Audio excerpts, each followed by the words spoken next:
Meeting of the Beaumont City Council. Today is Tuesday, February 22nd, 2022. Today's invocation will be given by Pastor Raymond McHenry of Westgate Memorial Baptist Church. If you please choose so, please silence your cell phones, and please stand and remain standing for the pledge to our nation's flag. Thank you, Pastor. Thank you. Thank you for all that you all do. Lord, we pause in this moment to recognize your sovereignty over all things. We are gracious that you have given us the calling, the greatest calling of our life is to love you with all that we have.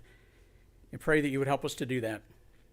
We know that for all of us, you desire to lead us in paths of righteousness for your name's sake. God, we thank you for our city council and the people that serve. They face pressures beyond what any of us can understand. They have the same pressures that all of us do. Yet the added pressure of serving on this council. I pray that you would minister to their needs. Lord, that they would know of your provisions in each area of their life. Lord, I pray that you would help us as citizens to be gracious to them when we disagree. We pray for unity among our council as they work through hard issues, and sometimes there is disagreement, but Lord, that they would still have unity. We understand that it is under your divine creation order that there is government, and we thank you so much for our government. We see that even in the name of our city, that is a beautiful mountain. We pray that you would help us to create that. Lord, we especially pray for the Getz family, knowing that they are experiencing travails and adversity beyond what many of us can understand. We pray that they would know of your divine provision and your sustaining grace. Others on the council of needs that I'm unaware of, I trust, Lord, that you would meet those needs and provide for them. And this day, as they go through this meeting, may they know of your presence, and may they follow hard after your guidance. In your name we pray. Amen. Amen. Please join us for our nation's flag. I pledge allegiance to the flag of the United States of America and to the republic for which it stands, one nation, under God, indivisible, with liberty and justice for all. Thank you, Pastor, for that beautiful prayer. Thank you. We appreciate you. Roll call, please. Mayor Mouton. Present. Mayor Pro Tem Samuel. Present. Councilmember Durio. Here. Councilmember Getz. Present. Councilmember Turner. Present. Councilmember Felshaw. Present. Councilmember Neal, absent. Thank you. Today we have one presentation and one recognition. At this time, would Mr. Tim Romero, Director of Mardi Gras of Southeast Texas, please come forward and bring your whole entourage with you. Thank you. Hi, how are y'all? Hello. Madam Mayor, members of the City Council, Mr. Hayes, it's an honor to come before you today representing the Board of Directors, the administrative staff, the volunteers, and the patrons of Mardi Gras of Southeast Texas. Today I have with me Ms. Laura Childress, who is the president of Mardi Gras Southeast Texas, and our two-time chicken catching champion,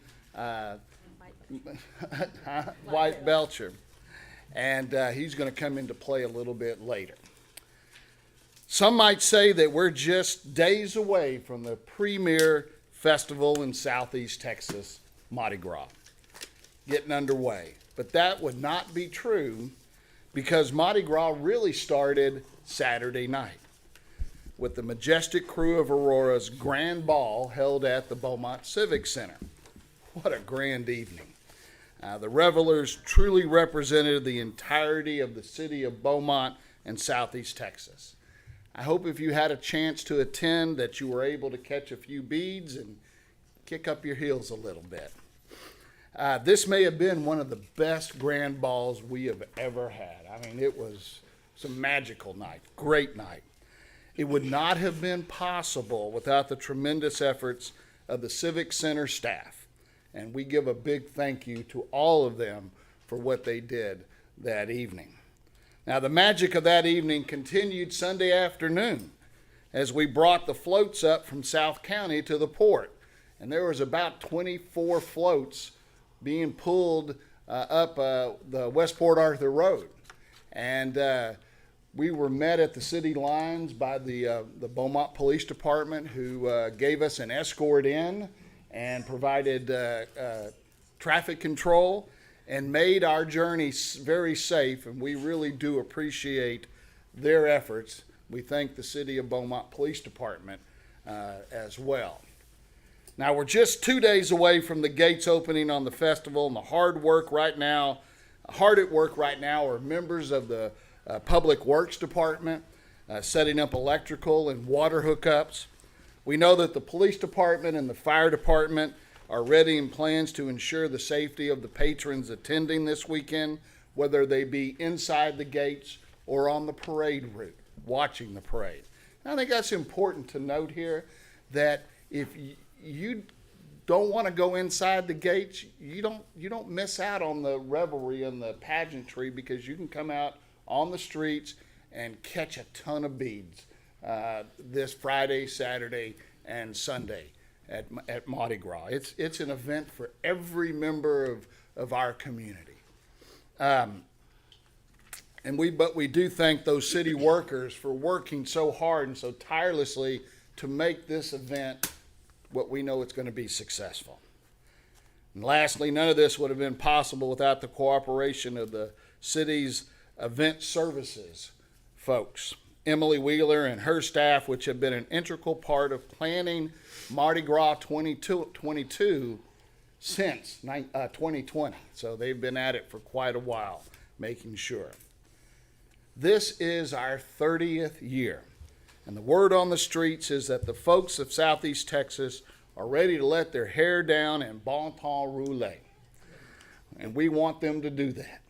We at Mardi Gras of Southeast Texas are excited about the potential of this year's event. However, none of this would be possible, not a bead thrown or a jig danced, without the tremendous partnership that we have developed with the city.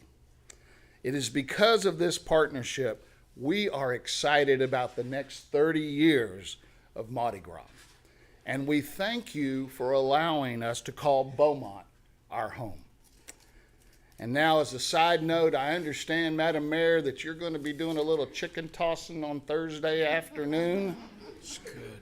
And so we would like to have our two-time chicken catching champion, Wyatt, here present you with the chicken so that you can practice between now and then.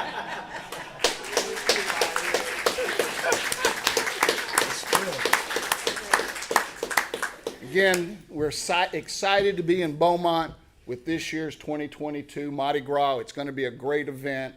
It's great because of everybody in this room. There's the people of Beaumont, y'all, everything. We are just pumped and ready to go, and we look forward to many years of this. Thank you very much. Thank you.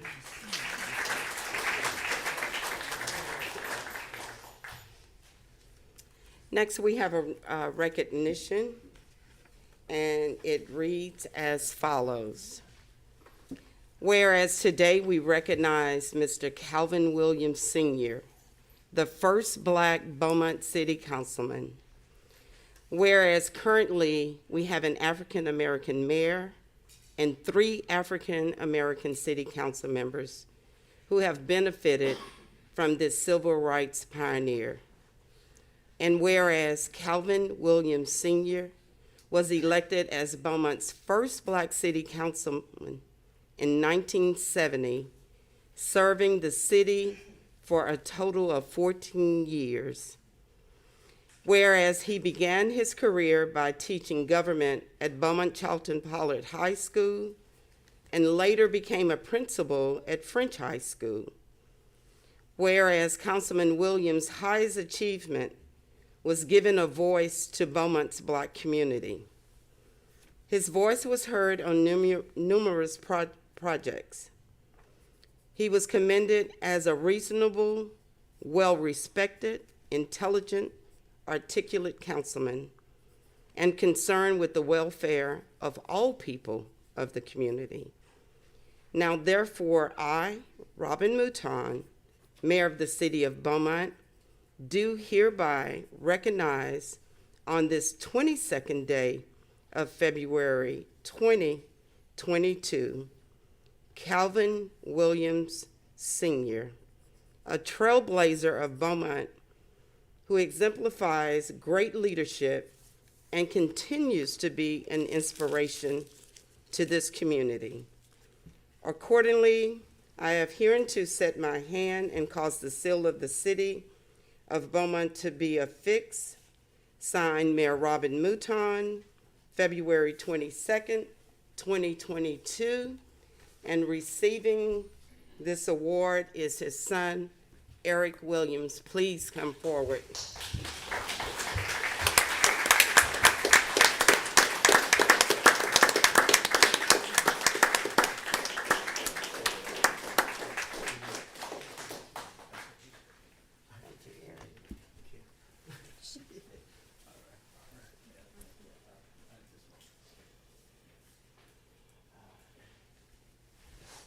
Thank you, Mayor Mouton and the city. I just want to acknowledge and tell y'all how grateful I am to receive this from my father. And you know, when I was younger, when he used to tell us about first running for city council, when you mentioned Charlton Poly, he was teaching, and what he did, he had his students help him with the campaign.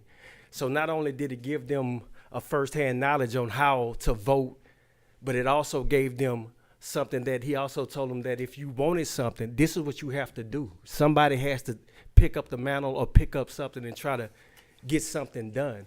So the students, a lot of people gained from a lot of knowledge from that. So it was, and when I was a kid, I would sometimes come to the city council meeting. This was back when Ken Ritter was mayor, all the way up to when Maury Myers, and now today. And I can look at now and see how diverse the city was from when I was coming back as a little kid. And I know he would be extremely proud. So I really, really, truly thank y'all. And I would let him know he would be extremely proud of this. So I thank y'all so much. Thank you. All right, thank you.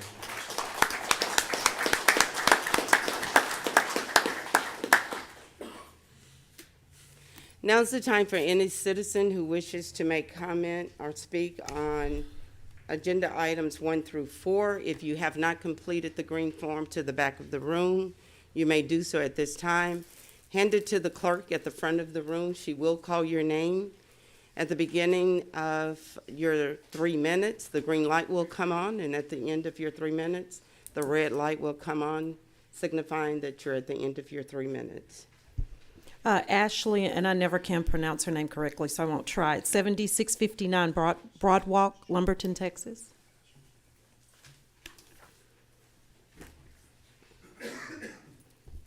Ashley, can you just pronounce your last name, please? Yes, ma'am. Thank you. Brooches. In this time of extreme stress for kids and adults, the city of Beaumont and surrounding area needs a place where both can do things together and to relax. Horseback running for many provides a way to relax and do things together. Tyrrell Park running stables provide that chance. In this area, the only place that I know of that you do not have to own your own horse to be able to ride is Tyrrell Park running stables. For those that own their own horse and would like to ride on trails, the only other place in this area that I know of that allows those to do so, the Big Thicket Preserve on the Big Sandy Trail only in Polk County. Without Tyrrell Park running stables being opened, for many will have to go to the Houston area to ride that do not own a horse. On February the 6th, I talked to a man that was from out of town, and he heard about the stables and wanted to come for the pony rides for his daughter. On February the 13th, I saw a girl about 3 that never rode before, and at first she was scared, and after her last lap for a pony ride, with someone holding on to the horse, adults by her while she was on the horse, stuck out both of her arms. Many children that come to the camps or just ride gain confidence they did not have before.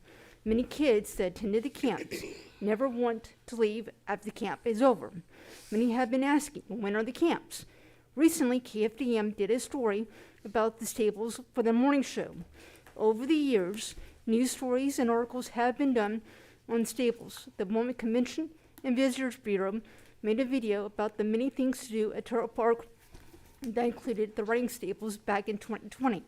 Out of all the structures that the Civil Conservation Court built and was completed in 1941, only the park's entryway, the building that will now be the Nature Center and Butterfly Garden, the house near the stables, and the stables still stand. Over the years, with some help from the city, private citizens stepped up to keep the stables open for the public to use, not to be destroyed by time, weather, or people. The various groups that the stables hosted were 4-H, Boy Scouts, Girl Scouts, Boys and Girls Club, and Wounded Warrior Project. Just about every day, there's a lesson, birthday party, varying organizations, trail rides, or other events taking place year-round. I hope to be able to ride on the almost completed trails with a horse from Tyrrell Park without having to go to the Houston area to ride on a horse that I do not own. Thank you. Thank you. Harvey Steinhagen, 6545 Troxton Lane, Beaumont, Texas, item number 2 on the agenda. Thank you. Mayor, city council members, City Manager Hayes, and Chris Boone. I guess first, thank you for the prayer today, Pastor. That was one of the most moving prayers I've heard in a while in these chambers. Well done. I'm here today, Madam Mayor and council members, on behalf of Pioneer Crossing, which we at last council session had a brief conversation about and had the engineer do the primary talking on the subject matter. And I wanted to just clear a few things.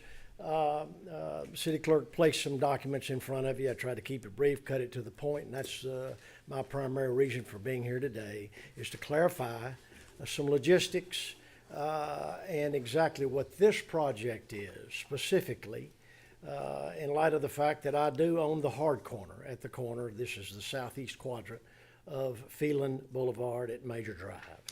And irrespective of the fact that City Council and certainly Councilman Getz of Ward 2 has been catching heat with respect to the Beaumont Housing Authority project now underway, concrete's poured. That page is turned. Done deal, is what it is. I do not, with all due respect, want what has been viewed from one degree as a negative happening next contiguously adjoining Westbrook High School and some property owners that have issue with it. This is a different deal. And I do not want any perceived negatives from another project in which council may have approved to negatively have this project viewed, and here's why. First of all, Pioneer Crossing, the development is a seniors affordable housing project. And I have some interest, being an absolute contiguously adjoining neighbor to what happens around me. And I care about what happens in Beaumont, Texas. This project will be deed restricted to 55 to 62-year-old seniors, whether it's male or female. A man with a wife, younger than him, is fine, but there is a minimum of age for this housing project. It is not considered necessarily low income, although it is extremely affordable. It is considered senior affordable housing, not low income housing. It is a no children development, so it is classified in a particular category. And furthermore, the closest thing to it in senior living in Beaumont is down Calder, to be Calder Woods facility, which is an assisted living, nursing care living facility, substantially different. Upon completion of development with this facility, it will employ approximately 3 people on site, and then services will be hired out locally, such as lawn service, plumbing service, any other type of service will be contract hired out separately. And on contract subject matter with respect to building it. I have some latitude and wherewithal here. I'm speaking on behalf of the developers. Thank Go you, ahead. sir. Your time's up. Time is done. Yes, sir. Wow. Okay, well, that's why I put some pages together, in light of the fact that I may not be able to say what I want to say in completion. Please take a look at them. But, even though staff you. has recommended, support of the resolution, Sir, you're with all due continuing to. respect, I Thank ask you. that you please seriously consider that support. Thank you for hearing me out. Thank you. Am I done? Yes, sir. Thank you. Thank ma'am. you. Rita Hall, 7860 Stone Circle, Beaumont, Texas, item number 4 on the agenda.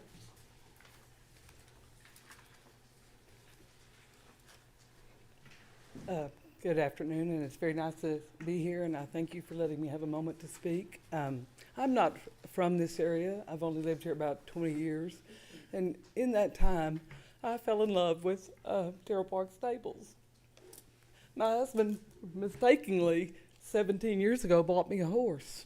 When I turned 50, I had always wanted a horse my whole life, and he bought me one. He's probably regretted that decision repeatedly since then. But because of that, we had to find a place to keep that horse, and we found Tyrrell Park Stables. Since that time, it was shut down. There's been several different people that have been involved, and we reopened it 6 years ago. And I know that y'all have the information in front of you that we have written up about our proposal and the exceptions that we have for some of the things that were requested of us. If any of you have horses, horses are expensive. They never cost what you think they're going to cost. It's always about 5 times that. So what I really want to say to you today is that I'm here because I love horses and I love working with kids, and our goal is to let those little girls that can't ride a horse because they can't afford it to have that opportunity, because I wanted to do that when I was little and I couldn't. We've had a number of young people, several of them are here today, that have no ability to own a horse, and they've had the ability to volunteer and work and earn rides and be changed by a horse. And I'd love to be able to continue to do that here in Beaumont. I feel like we have done the things that have been required of us. We've put together a really nice program at Tyrrell Park. We've improved the facilities. We've spent our own personal money. We would just like to be able to continue and make it able to financially be acceptable for us to continue. And we can't meet some of the requirements that were requested in that proposal because we just don't have that kind of income coming in from horses, because they poke themselves in the eye, they cut their leg open. There's always some medical expense at the vet's office that takes all the excess money we have. But I just beg you that we would be able to continue to do what we do and help make a difference in kiddos' lives and in horses' lives, because we've saved a number of those from slaughter too. Thank you for your time today. Thank you. Holly Ham, 390 North Major Drive, Beaumont, Texas, item number 2 on the agenda.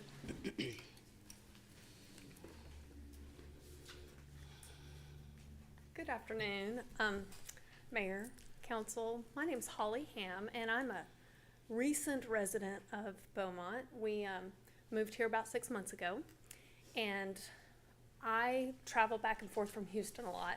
So we asked around, and we were told, well, the west side of Houston's very nice. Beaumont. West side of Beaumont's really nice. Look for something around there. We found a house on North Major Drive, and it's very close to the proposed location of the Pioneer Crossing development. And so we heard about the development, knew that it was on the agenda today, and in order to not oppose it, I think that the residents such as myself and my husband who live in the near vicinity need a little bit more information, and we got a little bit more from this gentleman earlier this afternoon. But I think some of the, some of the information we need is there any kind of study or an analysis how the development would affect the property values for the housing, for the residents that live near the vicinity of this. What type of maintenance, what style of building is it gonna be? Is it gonna be maintained well? Is it, these types of questions that we have to know more about the development in order to either support or oppose it, I think would be very beneficial to the residents in the area. And so I'm not like fighting it, I'm not trying to support it. At this time, we would oppose it until we understand what the real plan is. And that's all I have. Thank you. Mitch Templeton, 3550, I think that's Brentwood, Beaumont, Texas, item number 4 on the agenda. Thank you. Good afternoon. May it please the council. I'm here to speak on item number 4. And I could talk to you about kids. I could talk to you about what I think as a judge caring for animals teaches kids in terms of empathy. I could talk to you about how I think that that's what we need more of in our city. I've been here about 30 years now. I could talk to you about how whether or not a city in Texas in particular has what I will call a horse culture or not is kind of a testament to the quality of life in a city in this great state. I'm not here to advocate one way or the other for number 4, but I started going out to Tyrrell Park Stables about almost 20 years ago. My wife and I were talking about it last night, sometime between 15 and 20 years ago. So I have a long history out there, and why I wanted to come here is for those of you who are considering this, to hear from me on this issue. I have access to hundreds of acres. I have 30 acres in Finette. My horses are out at Finette right now. But I got in touch with my agrarian past at Tyrrell Park when I bought a horse, since I hadn't owned a horse in about 20 years, and took it out there to board it. That was, again, almost 15 or 20 years ago. Subsequently, I've owned numerous horses. When I transitioned back, from private practice to the bench here at the courthouse, I thought it would be good for me to take my most prized animal possessions, my horses, to Terrell Park while I made that transition, because I knew they would be cared for. I was quite surprised when I went back out there, which is about 3 years now. I could not believe how improved it was out there. I was so pleasantly surprised by how clean it was, by how much improvement had been done by the current proprietors in terms of drainage, in terms of the stalls, the kids programs that were going on. It was, prior to COVID, it was a constant beehive of activity, positive activity for the youth of this city. I drive a team of horses. I brought my horses out there numerous times pre-COVID, and we had hay rides. I love doing it. It's a tremendous asset to the city. But what I want to emphasize and let you know is over the last 15 or 20 years, you've had different operators. It's never been as well run, in my opinion, as what I see out there right now. So for whatever that's worth to you, that's what I'm here to say. I know that you'll use your wisdom and judgment and make the right decision. Thank you. Thank you. John Adolph, 7665, and I think is that Marion, Pastor? Marion Drive, Beaumont, Texas, item number 1 on the agenda. Thank you. To our illustrious mayor and this wonderful council, to those who give guidance and governance to this wonderful city that I love to call home, I greet you. Today, I am here to just ask your pleasure and your favor to continue helping people who are the working poor to have adequate housing in our city. We have another proposal on the table, one of which will be a trilogy of projects we started years ago with developing areas that were around our church family, and we want to continue doing that. We began with the Place of Grace and then Grace Lakes, and I quickly learned the big housing need that was really facing us. When we opened the doors of Grace Lakes, within 36 days, there was a waiting list of people who said, hey, we need this kind of housing. And so it led me to ask God to continue to empower me to help us to do likewise, to do more of it. Right now, I want to ask your support of a new development that is called Abiding Grace. It will sit on West Cardinal Drive, near Finette Road, on a piece of property that we currently have ownership of. And with your continued support, we will continue helping people who work hard every day, who may not have the wealth others have, to have an adequate, safe place to live. It's in the part of town that we love so much, just Tripe City, Pear Orchard, Beaumont. And I think that's where it belongs. And I would hope that you would concur with me, lend me your support. And when you do, if that's what you are impressed to do, I promise you we will make sure it is done well. It'll represent us well as a city. And there'll be people who will make that place home. Thank you for your time. Thank you. Nick Hunter, 9155 Mapes, Beaumont, Texas, item number 2 on the agenda.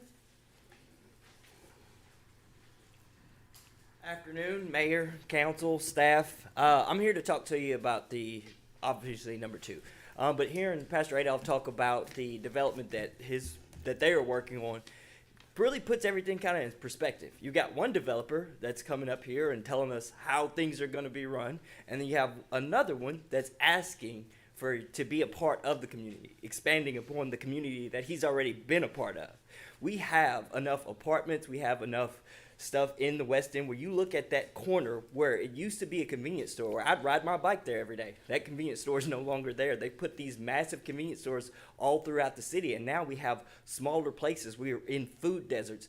The real question needs to be asked is, why do we need so much affordable housing? When you have corporations like ExxonMobil turning on and off the faucets for jobs that can actually sustain what most people consider to be adequate housing here in Southeast Texas, and you see how they can literally just shut the door on people for 10 months, close down the unions, and make them take a deal that they never would have taken in the first place. We need to adjust and we need to adjust our focus on the issues that we need for the affordable housing. Why aren't there more of those resources available to all of the people of this community? I ask you, when you're voting on these things, just look at the presentations that have been made before you. One of them, member of the community, and wants to add and give back to the community. The other one, just looking for a cash grab. Thank you. That's all I have, Mayor. Thank you.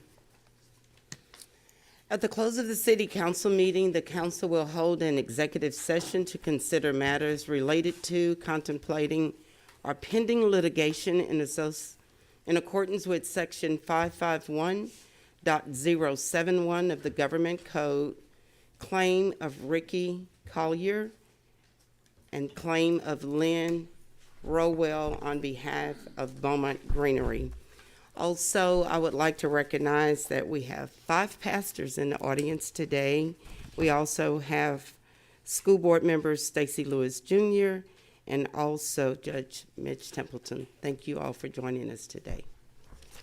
At this time, I would call for a motion for the consent agenda. I so move for approval of the consent agenda. Second. I have a motion and a second on the floor. Is there any discussion? Yes, Mayor, I have a question. Thank you, Councilmember Felchaw. On item number D, is there any indication at this point what the portion of the city's settlement will be? No, sir. The larger ones, we were able to get an initial proposal when we first brought it, because those were the larger ones. We're now dealing with the smaller pharmaceuticals, and so as soon as that's available, they're going to proportion it out per cities that are a part of the litigation. Thank you. Thank you, Mayor. Thank you. Any other discussion? All in favor of approving the consent agenda, please signify by saying aye. Aye. Any opposed? The motion carries. May I have the reading of item number 1, please? Mayor and Council, item number 1 is to consider a resolution supporting Abiding Grace, a proposed housing tax credit project located in the 4200 block of West Cardinal Drive, acknowledging that the proposed project is located in a census tract having more than 20% housing tax credit units per total households, acknowledging that Beaumont has more than twice the state average of units per capita supported by tax credits, affirming that the proposed project affirmatively furthers fair housing, and offering expressed support for the project and a commitment of funding in the form of a fee waiver not to exceed $500. The administration recommends approval. Thank you. You've heard the reading of item number 1. May I have a motion, please? I so move for approval. Second. I have a motion and a second on the floor. Is there any discussion? Councilmember Getz and then Councilmember Duria. So one of the things that I'd like to ask Mr. Boone to clarify is that if the city council desires to have this project approved, we're about to consider a competing project. It is my understanding that this is very competitive, and that if it's the desire of the city council to have one project approved and maybe not so much the other, it would help in scoring to support just the one you want versus splitting and saying, I don't have an opposition to both of them. Is that the way that works? Yes, but also, if the council really preferred one project over the other, again, both projects have to have a minimum of that acknowledgement of 2 times. So basically, council has to give basic permission for either of them to be submitted to the state. But to your point, if the council were to prefer one project over the other, in addition to that basic approval, they could do the additional things that are listed here, which is express support and offer that financial support in the form of a fee waiver. So if the council supported one over the other completely, they could not support, A or B, or they could let both of them go up to the state and then offer more support for one or both. So, Well, thank you, and I don't want to jump ahead. I do want to, however, say that to me this is really a no-brainer, because you've got one project here that the community is asking, please give it to us. We support this. And I can tell you, I've heard from hundreds of constituents that I serve that have put me in office that say, we do not want Pioneer Crossing at the corner of Phelan and Major. There's another almost identical project currently under construction, which, by the way, I did support. I spoke in favor of that project. And I think that it being only 3 blocks away, it's just too much on that street on Major. There's 11 apartment projects between Phelan and 105 on Major Drive. So I completely support the council's passage of this resolution and the funding and the acknowledgement of the 2 times per capita tax credit properties we already have in the city of Beaumont. Thank you. Councilmember Duria. Yeah, I have one question. I also want to thank Pastor for his presentation. It was very informative. This is something that's needed. I'm talking about number 1. And I said they have a waiting list for folks looking for affordable housing over there. I'm glad that they're doing this. I have one question. On the front page, it says a fee waiver not to exceed $500, and on the actual ordinance, it says a fee waiver. It says of at least $500. So which one is it? Is it not to exceed $500, or is it at least $500? I think it's fair to say 500. So the minimum that the state will give them the points for is 500. So I think the essence is basically it needs to be $500. So at least 500. Yes. Okay. Councilmember Felshaw. Yes. Mr. Boone, is it, for the sake of our citizens, it is fair to say that though we have more than twice the state average of this type of housing, there is still a need within our community for this? Yes, sir. So part of the application process is the performance of those market demand studies. And based on our review of the market demand studies, as well as some conversations with the executive director at the Housing Authority, just in terms of their application list, there is a demand in the community. Thank you. Thank you, Mayor. Councilmember Turner. Chris, just out of curiosity, to piggyback on what Councilman Felshaw asked, can you get a little bit more detail of the need with us having more than twice? Okay, so I don't know if the applicant, Mr. Ball, is here regarding this first application, but let me give you just some numbers that were provided by Allison Landrum, who's the executive director of the Housing Authority, and she has a waiting list of 7,994 applicants for units, and of that, just for context, 953 would be senior, 55 and older. So clearly there is a demand. So clearly that demand is for both, just average as well as senior living. True. Thank you, Councilmember Getz. When I got the email from you, Chris, from Allison Landrum, I spoke to her as well, just to clarify that, these people that are on their waiting list, most of them, if not all of them, currently have living accommodations, but they are aware that newer, nicer accommodations are being built with more amenities than perhaps where they live now. So, yes, there's a demand, but there's also the human desire to improve one's lot in life. And so they put their name on the list, hoping that they can get something nicer. And is that fair to say that? Yes, I mean, I suspect a portion of these may already have units they're living in, but it's something to consider, I guess across the board, because some of the applicants, they may live now in single family home that may be, perhaps becoming older, deferred maintenance and issues, and especially if you're perhaps a widower, maybe on a single income, fixed income, it becomes a bigger expense, and so I suspect a lot of those applicants are also in that situation as well. Well, and not to mention, probably a lot of them were not senior citizens at the time also, who are now senior citizens, or probably have lived in one location for some period of time and now have become a senior citizen.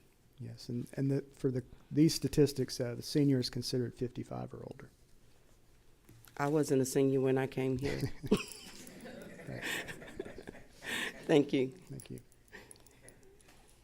Councilmember Yes, Samuel. Mr. Boone, would you kind of clarify this competitive process? This is not strictly competing within the city of Beaumont. This is a statewide competitive process.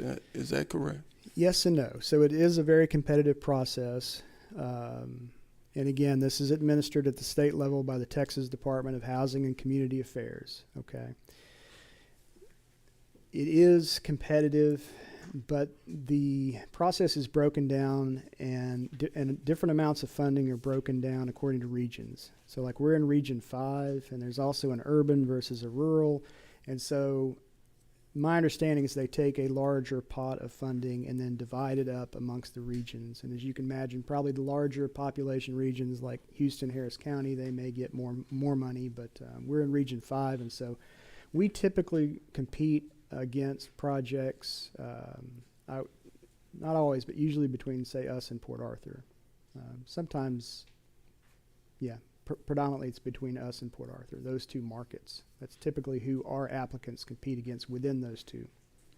And since this process has been going, have you found that how many times or what does it preclude one from the other? Can two applications be approved from the same region? Yes, if there's enough funding. So usually what they'll do is they'll take the total amount of funding and then score all the applications and basically go down the list to the top funding. And we saw more of that. Usually you're kind of allocated an amount to do maybe one or two projects in a region each year. With the hurricane recovery efforts, there was a lot more funding that came down, so we saw a lot more projects coming through that. But they go down that list and you're allocated. So when the funding runs out, that's the end. So And you can get funding both for multiple from the area in urban and rural. yeah, if there's enough funding, they could do multiple. How have you seen that in the past? Except usually it's one. So except for the years when we had the hurricane funding, that hurricane competitive process, that when we saw multiple in that process. But usually in a regular housing tax credit year, it's usually one or two or three projects competing for one funding. Would you consider this to be a regular competitive year? Yes, sir. And historically, I'll just point out for the benefit of the audience that typically council has supported at least one every year, going back the last dozen years that I've looked at. So, Councilmember Getz.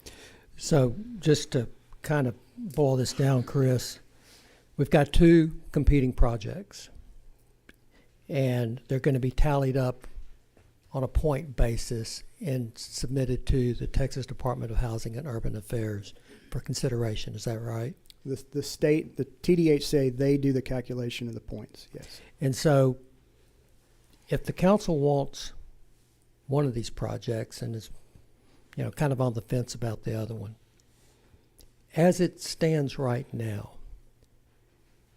if these two projects are both submitted, one of them, as I understand the rules, is going to have a built-in advantage because it's in what is considered a high opportunity zone, and that would be the Pioneer Crossing. So if you put both of these up on the scale, even if you weigh them equally here at the city council level, once it gets up to the state level, if we've supported both of them, Pioneer Crossing is going to prevail because it's going to get more points because of the location of the project. Is that a fair statement?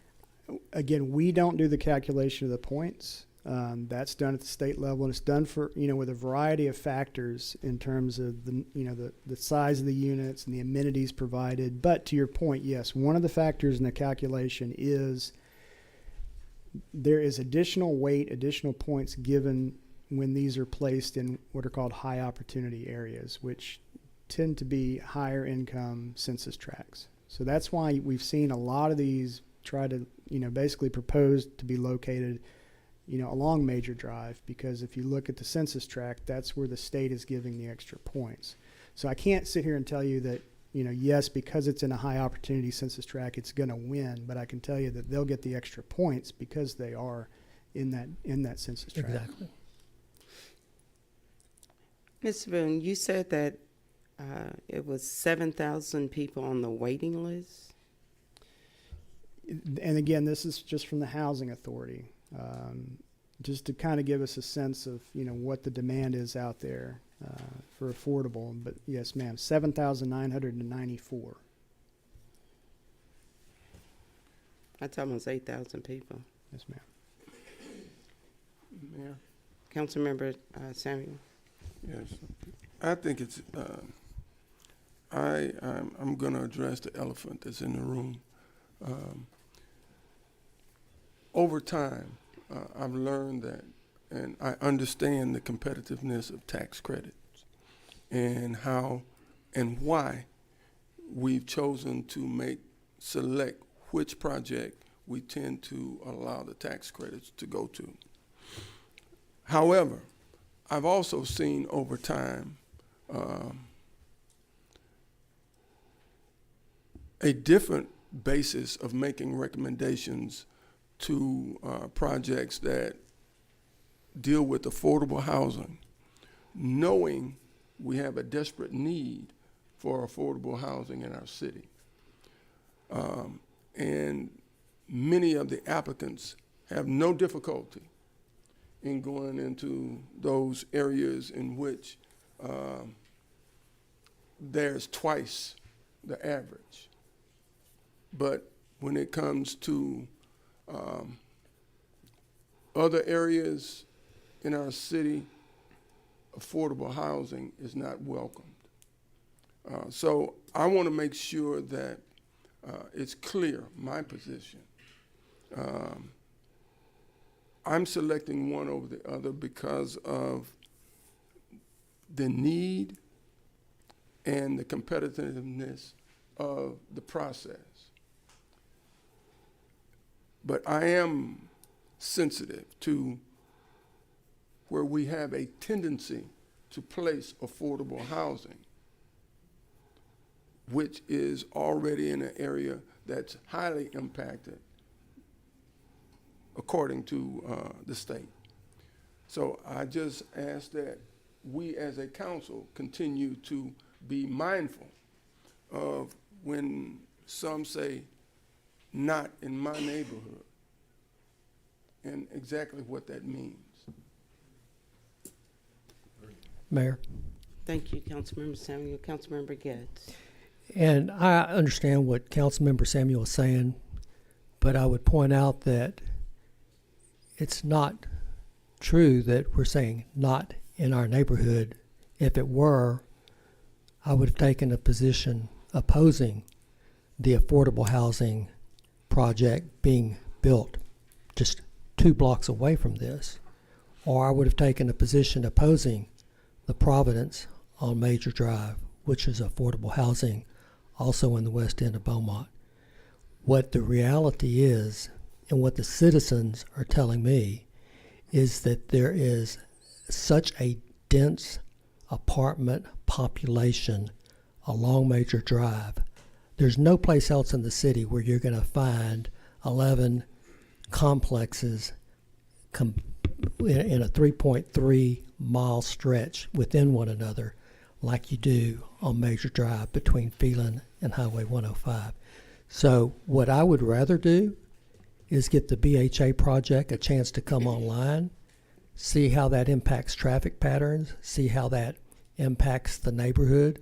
Hopefully it'll be a great project. I'm sure it will be because I see how well they run the crossing over on East Lucas in your ward, and I know that they're going to run this project next to Westbrook High School equally well, and so it's going to be welcome and not in my neighborhood.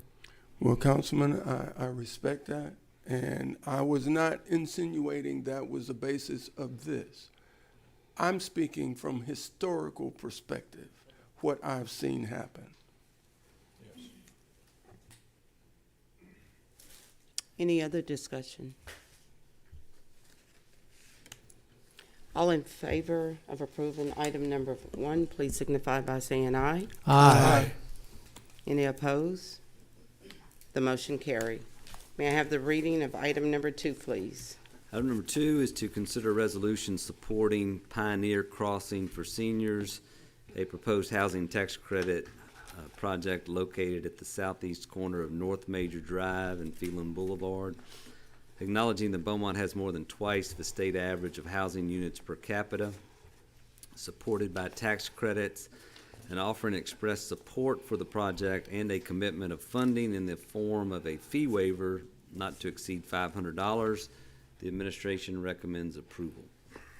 Thank you. You've heard the reading of item number 2. May I have a motion, please? I move that we reject the resolution supporting the Pioneer Crossing for seniors. May I have a second, please? Second. I have a motion and a second on the floor. Any discussion? All in favor of rejecting item number 2, please signify by saying aye. Aye. Any opposed? The motion carries. May I have the reading of item number 3, please? Item number 3 is to consider approving the purchase of a tub grinder for use in the solid waste department. A tub grinder would be purchased from Vermeer, Texas, Louisiana of Cypress, Texas, in the amount of $529,960. This equipment is used to grind and mulch large items at the landfill. A new tub grinder will replace a 2008 machine that has exceeded its expected service life. Funds are available in the solid waste fund. The administration recommends approval. Thank you. You've heard the reading of item number 3. May I have a motion, please? So moved. I have a motion and a second on the floor. Any discussion? All in favor of approving item number 3, please signify by saying aye. Aye. Any opposed? The motion carry. May I have the reading of item number 4, please? Mayor and Council, item number 4 is to consider a resolution rejecting a proposal for the lease and operation of the Tyrrell Park Stables. One submission was received from the current operators, Tyrrell Park Stables LLC.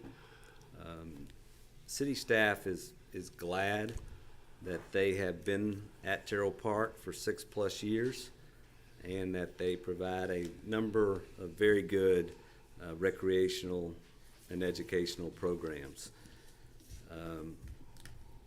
City staff, including the city attorney's office, is recommending that council reject the proposal because they submitted one that does not meet the bid specifications.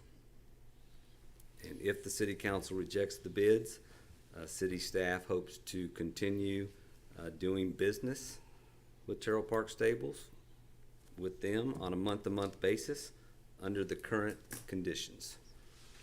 City council should know that Councilmember Getz went to the pre-bid meeting related to this potential contract. He also went to the bid opening for this item. Why'd I say that? Well, while going to these bid meetings is not illegal, we should all recognize it is not proper. Okay? It's not proper. All of you have been to TML, Texas Municipal League training.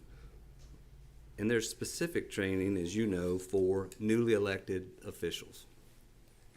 Many of you have told me, you can nod your head, many of you have told me that you've attended this training. One of the main things they tell you is don't get involved in the bid process. Don't get involved in the bid process at all, because it comes to you for a vote, okay? And you should stay out of the bid process until it comes to you like it is today. City staff asked him not to do this over a year ago when he attended another bid opening with a current vendor that we had a contract with, okay? We can't make him stop. I just have an obligation, and staff does, to tell you the background, okay? But it puts staff in a very difficult position because our staff is charged with meeting state law, but more importantly, with protecting the city's interest. So when he shows up with one vendor, one contractor, you just need to know about it, and you need to know the background when he's going to be advocating for a particular vendor when it's coming to you for the first time today. Thank you. You've heard the reading of item number 4. May I have a motion, please? Mayor, I make a motion that we approve the resolution and accept the proposal from the current operator to continue operating the Tyrrell Park Stables. Second, Mayor, and I have a question. I have a motion and a second on the floor, and Councilmember Felshaw. For the city manager, Kyle, could you clarify a little bit? You go back and clarify if we rejected, if we reject this proposal, you said it stays where it presently is, correct? It would, if we wanted to, which we do. So it would continue on a month-to-month basis, which it's been on for quite some time now, and we would propose under the same terms and conditions. So they would continue to operate out there if they wanted to, and we would hope that they would under the current, conditions. Meaning they have to provide the liability insurance they do, they continue providing the programming that they do. They have brought it a long way in the last 6 years. We're pleased with that. We just can't make a recommendation to you to enter into a new agreement when it does not meet the bid specifications. We haven't seen that done before. I guess you'd have a right to do it, but it wouldn't be the right thing to do. If when this went out, how many, correct me if I'm wrong, but they were the only ones that responded to this. So Right. there are no other individuals and/or companies interested in picking this up. No, but the city attorney would tell you that if you awarded a contract to them that didn't meet the bid specs, you'd have people out there possibly go, wait a minute, if I thought I could bid less than the requirements in the bid, I would have done so. If I thought I could bid $350 for something that required a $500 monthly payment, I might have done so. So that's why we're making the recommendation that we are. It clearly doesn't meet our bid specs, so, there's no way in the world we could recommend it.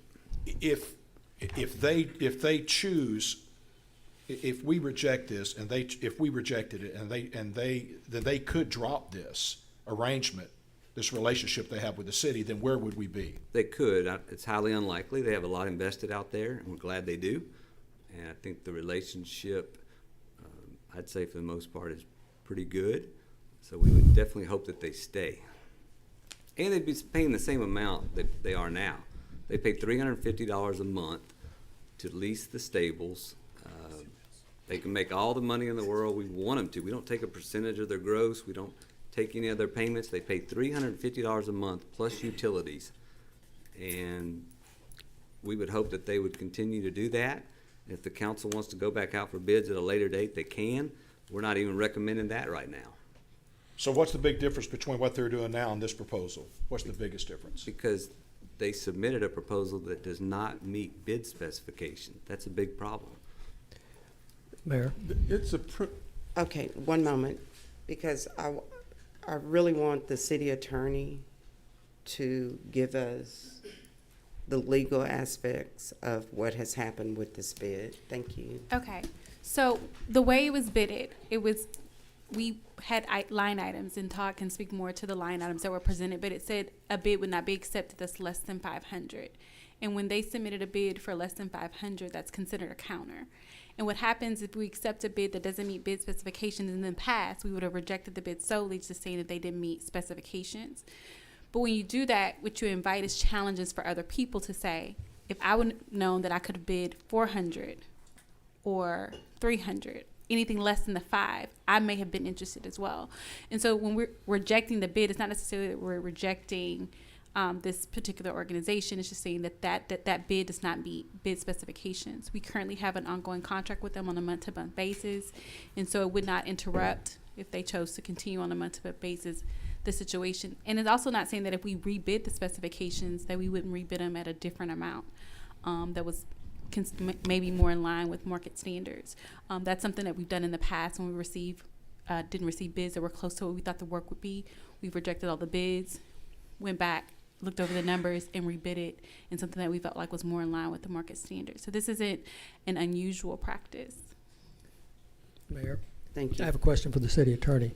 First of all, do we have the legal right as a council to accept the proposal tendered by the Stables? Could we do that today? Yes, sir. Okay. The council has the right to either accept or reject the recommendation that's by the council.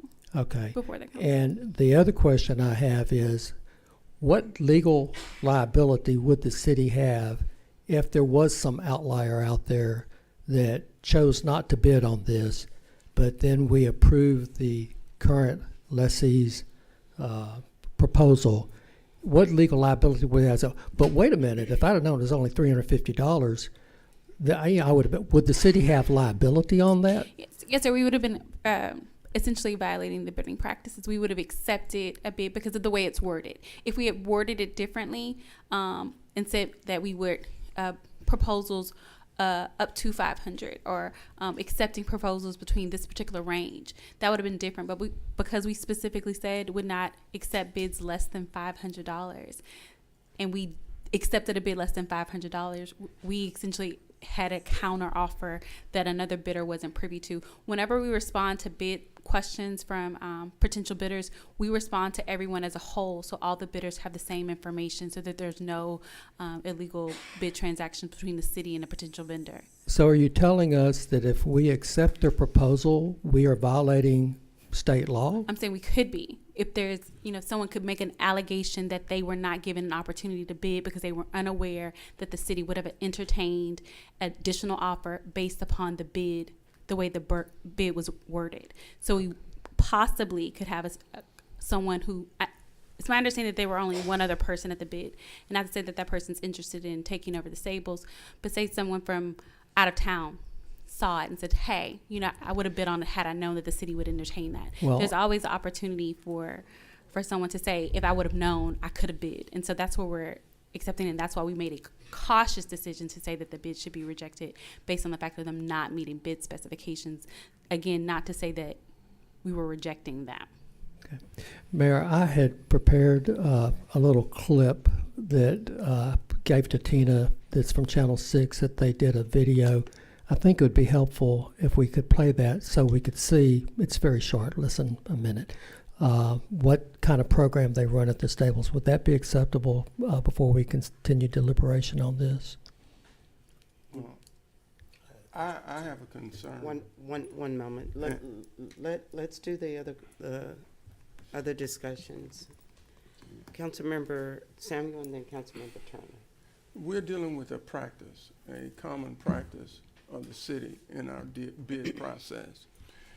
Council, if we were to ignore not meeting bid specifications with this project, would that open the door for a common practice of not necessarily meeting bid specifications, but yet still accepting those bids?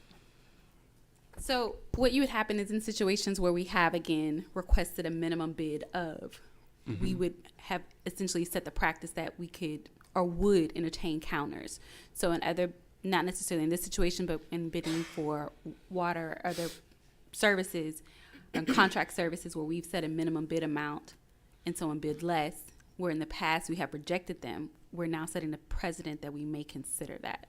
Right. So then we would be inviting vendors to bid lower Correct. than what we estimate the job or what we're intending them to bid, and that would create, in my opinion, a Pandora's box of things that unrelated to this and other bidding practices. But at the same time, if we were to reject this bid and rebid, the city could lower their specification to another number. Is that correct? Yes, sir, we could. And if they're presently on a month-to-month and they remain on the month-to-month, if it were lowered, then that would allow them to meet the specification if it were lowered to that number, and others could bid. Yes, sir. And in that regard, even if we went out for bid and we bid at a lower rate and it invited other bidders, there are other factors that go along with choosing a vendor. And one of those is a past relationship you have with a vendor or with a bidder. And as we've spoken on numerous accounts, they've had tremendous improvement. And so that would be given or should be given consideration at that time. Mm-hmm. I had a question, Mayor. Councilmember Turner. Out of curiosity, how long has this contract been with this particular group? The initial contract was 2015. Okay. It was for a 1-year term with the option of 3-year renewals. We've extended that. We've extended it for those 3 years, and now we're on a month-to-month basis. Okay, and my second question is, I understand we're saying they're currently paying $350 a month plus utilities. Like, what is the difference? I would like to actually get a copy of the current contract where I can read it and understand it better, especially before I make a decision on this today. And my second thing is $350 plus utilities, what they're paying now. What is the difference of what we're requesting? The minimum bid required $500 for the stables plus utilities. Mayor. Councilmember Goods. Okay. So a bit of history needs to be visited here because the contract was only for 1 year with a 3-year renewal. So as was said, they've been operating without a contract it's just been on a month-to-month basis for a number of years. Now, I know for a fact, because I was privy to the email correspondence, that there were negotiations between the current lessees and the city before this thing ever went out for bid.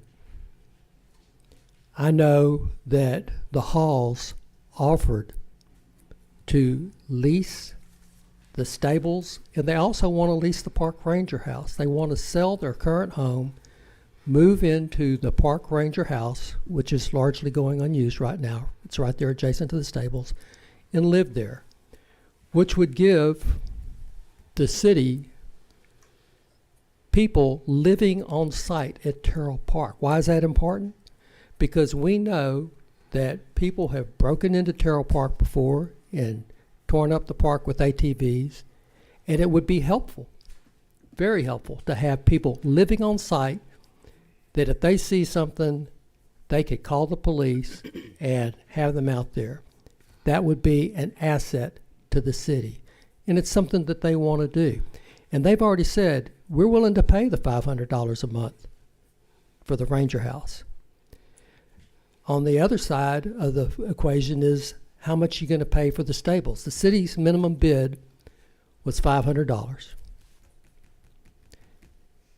They offered to pay $350 a month, not $500 a month, and their reasoning went like this. The contract calls for the city to maintain the riding trails. The city has not done that.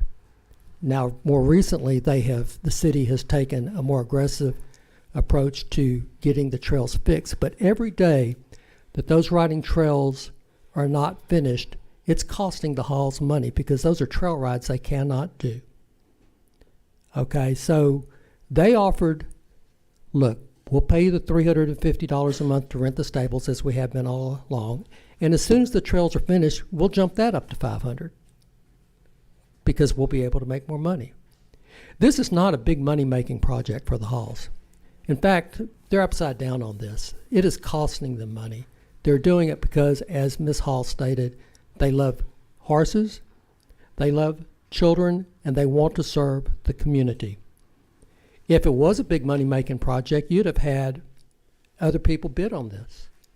But you didn't, even though the city went out and solicited bids from 7 other people, as it says right here.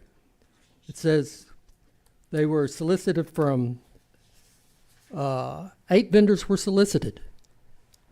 Now, I don't know how often it is the city actually goes out and solicits bids in an attempt to get people to bid. I thought we just put them out there and we have them, but at any rate, we solicited bids. Nobody else wanted to bid on this. And as to the city manager's comments about me being at the bid opening and about me being at the, when they were, you said I was at the bid opening, and when else was I? In the pre-bid and the bid opening. Yeah, Mr. Manager, there's an implication in there that I was doing something untoward. I've been to TML.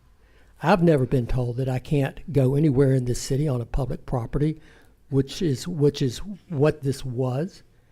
And certainly, I did not create any type of disruption. I was there to just observe, which is my right, and I think my duty as a city council member. So I don't appreciate your insinuations there. But be that as it may, I think that the halls have done a great service. There's a video that would chronicle for the council what that service looks like. Channel 6 did a little short vignette on that. Or, you know, this is important enough to maybe that Mr. Neal needs to be here. Maybe we should consider tabling it so the entire council can vote on it. But my motion stands to support this proposal by the halls. I would like to say that, Mr. and Mrs. Hall, thank you for what you have done out at Tyrrell Park. I don't think this is a question about $150. I don't think it's a question about the quality of work that you've done. I I could tell in your voice that your heart is in it and you love what you do. But I have a problem with the bid process, because if we open the door to this, then every other bid that we have will be referenced back to this same bid. I don't have a problem with showing the video. I'll be glad to show the video. But as council has spoken and said, if we allow this to happen, Councilmember Getz, it's gonna open a Pandora box that every time we have a bid, citizens will say, well, you did it before, and you did it on February the 22nd, and if you did it that time, you need to do it for me too. And Mayor, I don't have a problem if we want to redo the bid process and lower the amounts, because, you know, we think maybe we set a minimum that was too high.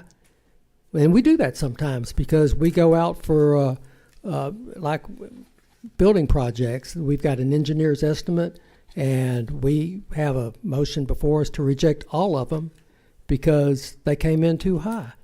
You know, so we can do that. But what I don't want to have happen is just continue on and on with a month-to-month basis where anybody can pull the rug out from the other within 30 days' notice. I think that we should, if we're gonna not accept this proposal, we do need to go ahead and put it out for a proposal so that they can, you know, Well, submit. right now, we have a motion and a second on the floor. We also have Video. a video, and City Clerk, please show the video. I'm going to allow the video to be seen. Thank you, and then we'll come back.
Just about, we got a great turnout, and we've almost paid all his bills, so it's doing good now, and we want to thank everybody that's helped us.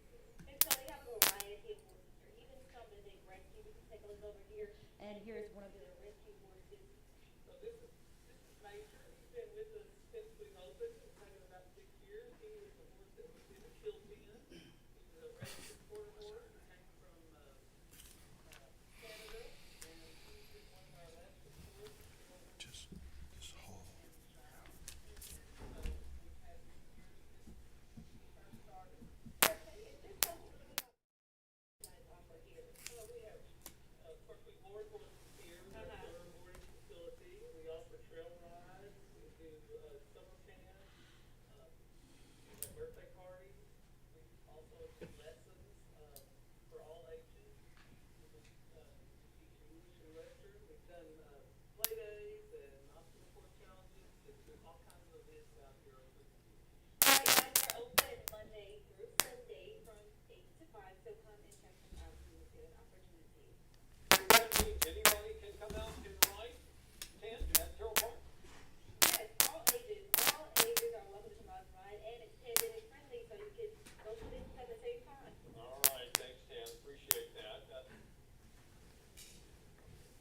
Okay. Councilmember Samuel? Yes. And then Councilmember Felshaw. I've watched what's happened out at Tyrrell Park, and I see a tremendous change. It's my hope that we don't attempt to just force this today, because I would vote no, because I don't believe we should set a precedent in how we deal with our bids Because if we allow a contract to be given when a contract did not meet the bid specifications, that opens the door for that to happen in the future. I have no problem coming back, giving opportunity, whatever we do, but I just want to make sure we protect the process. And it does create question when we don't follow the rules. I'm not saying you violated any law, Councilman. You have that right to make decisions based on what you believe. I've never attended a bid opening or a pre-bid opening because I didn't want any question as to whether I tried to influence anyone. And I'm not saying that's what you did. But I would hate to have to vote against it based on a principle about a rule or a practice. Because I do know, and I think you know, what setting precedents mean.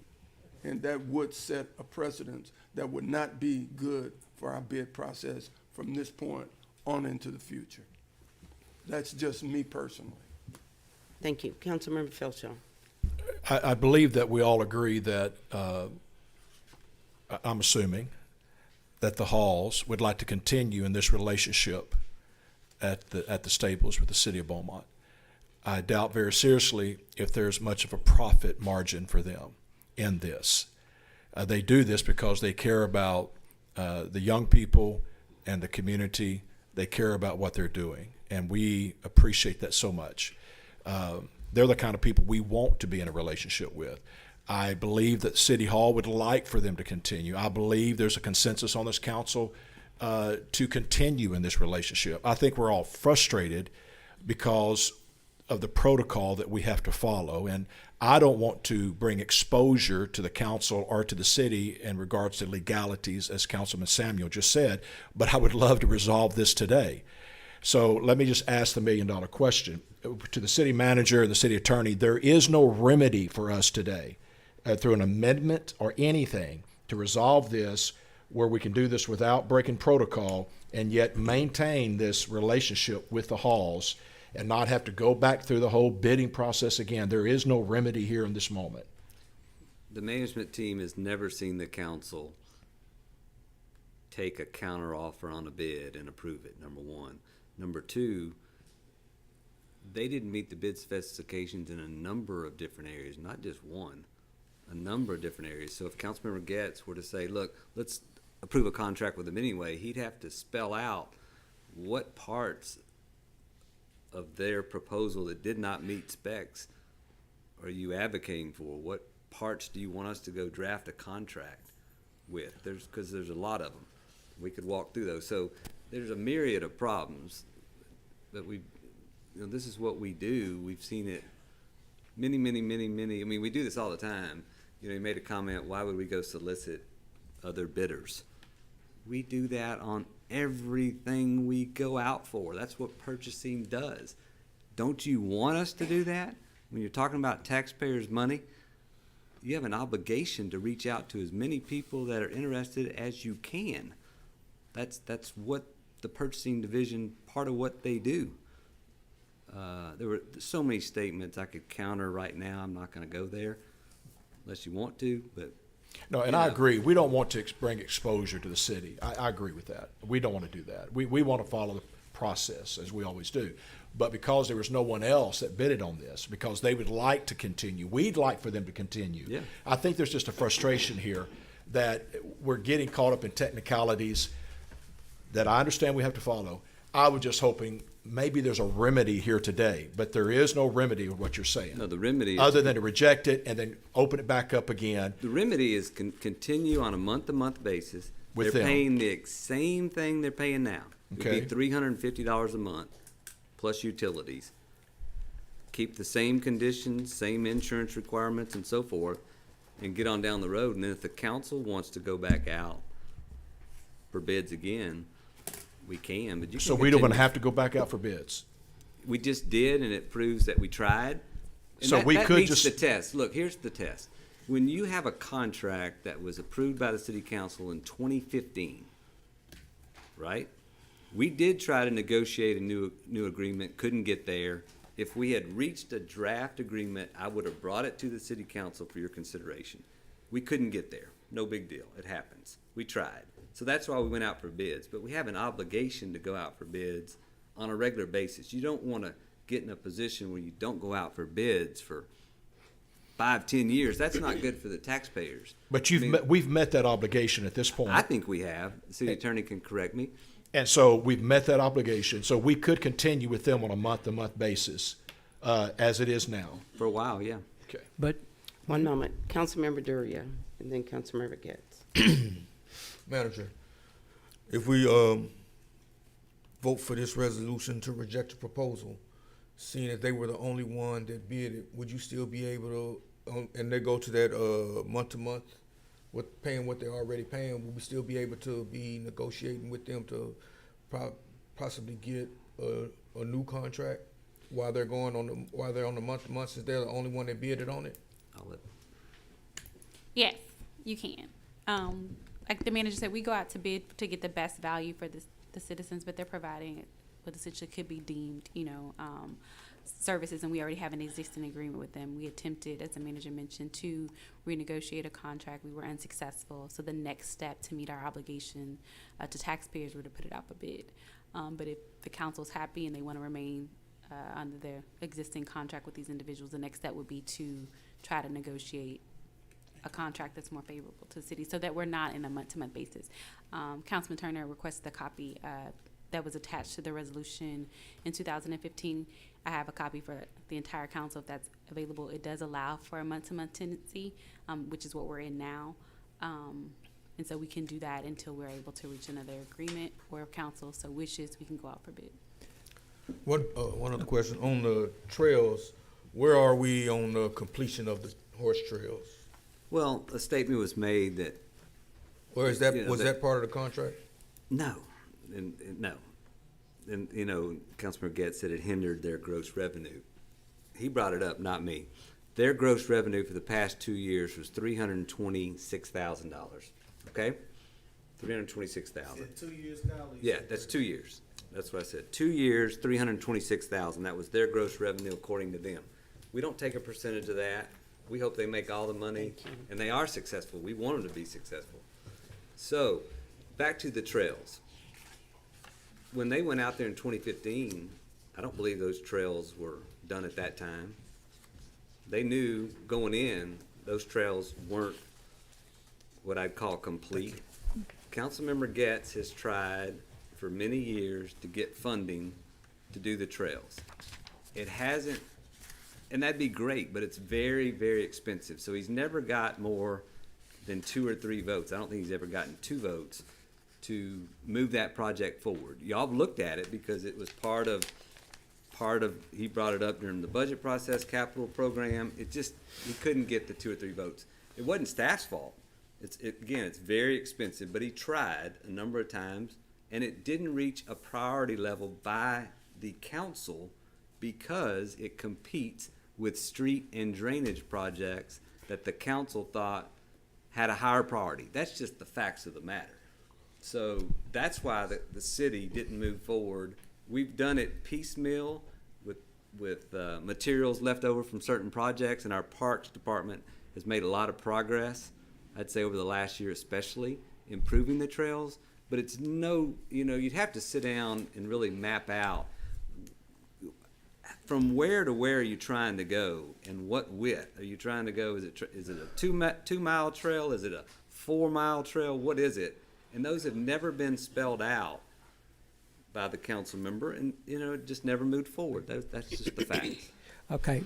Councilmember Getz, then Councilmember Samuel. Those aren't facts. Those are your opinion. And I'll tell you why. Because the trails are spelled out, Mr. Hayes. The trails are out there mapped out. We know exactly where the trails have been historically, and we know where they want to go.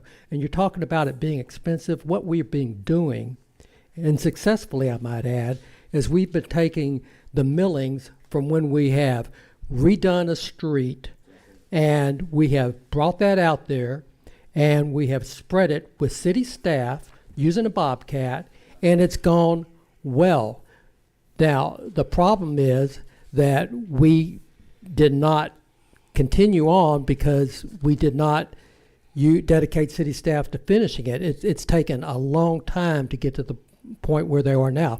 There was a Parks and Recreation Advisory Board meeting this morning, and what was said is they're out of any material left to spread. But when we start redoing 4th Street, which was approved, they're going to be able to get that up, and they're going to be able to have some millings out there, and there will be additional asphalt out there that we'll be able to use to spread out there.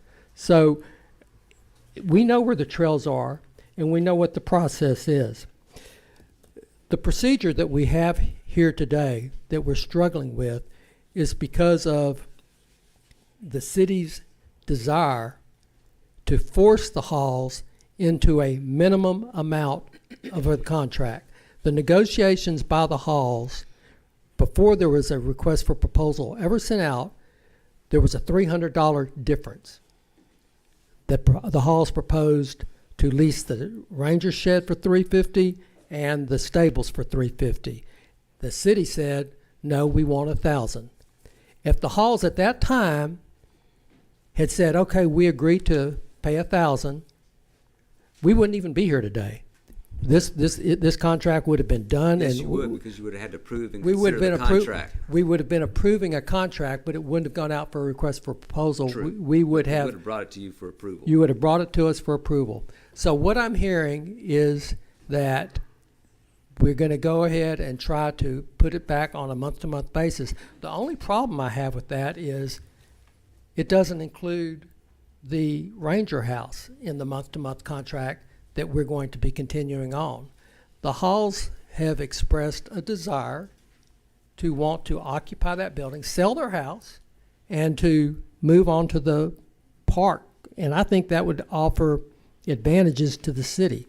So, you know, I'm willing to withdraw my motion and let another motion be made if that's the desire of council. Or we can vote on my motion and, you know, maybe vote on it. If it doesn't pass, then make another motion. Councilmember Samuel. Council, so since we've sent out requests for bids and we only received one bid back, does that preclude us from now, based on what's in front of us now, what they're doing month to month, we can negotiate a contract with them without having to go out for bid again? Yes, sir, that's correct. Okay, so we very well could table this for today and work through this with them, since that was the only bid to come in based on the contents of that proposed contract. If that's what you want to do, yes, sir. I would like to amend my motion to table this. Wait, please. Okay. Again, it's about the process. Yes. And the precedent that we set. I have no problem with what's happening out there now, but I don't want to open the door for us to have to deal with this over and over again because we did it today. Councilman Samuel, I'm with you. And so for that reason and the reason you just stated, and I hear Councilmember Felshaw say, I would like to withdraw my motion that I previously made and make a motion that this be tabled to such other time to allow contract negotiations to be entertained. Yes, and I second that. Council, let the CFO explain to you, at some point, you're gonna need to reject these bids, at some point. So, you know, you're gonna, meaning we have deadlines that we have to meet by state law. So if you're tabling it, the bid remains open.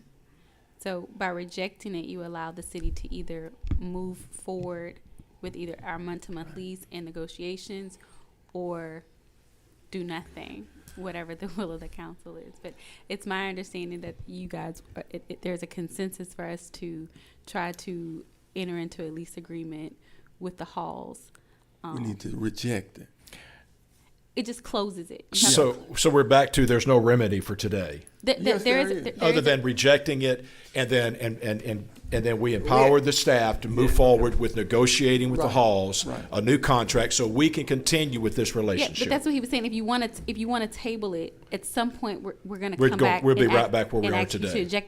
To reject it again at some point, You're so better that it off can close it. rejecting it today because it does not meet bid specifications. It's what we would recommend to you no matter who bid. Right. It happens quite a bit, actually. But we've never seen the council take a counter proposal on a bid, ever. So that's number one. And then if you reject the bids, we hear you. We hear that our path forward is to negotiate with the halls and hopefully bring you back a new contract. Okay. Can I just say something real quick for the public? So on the bid process, we reject bids and disqualify vendor bids every week. We come to council. We did it today on agenda item number B. There was a vendor that submitted a bid that was not meeting specifications, so it was rejected. So the problem with, accepting a bid that we're saying that should be rejected because they're not meeting specifications is not only do you possibly expose yourself to liability, but more probably you expose yourself to losing public trust with your vendors. And that's the reason why we really need to reject this before we move forward. Well, then I would ask Councilman Getz to withdraw his motion on tabling, and let's just let this go through as is, and then, and we've given instruction to the staff to move forward with negotiating this relationship with the halls. I'll withdraw my motion to table this. Okay. I So we're move back that, to do. I move that we reject the bid at this time. May I have a second? Second. I have a motion and a second on the floor. Just for clarity, we're moving to, we want to approve this resolution, which would reject the bid. Yes. Correct. Okay.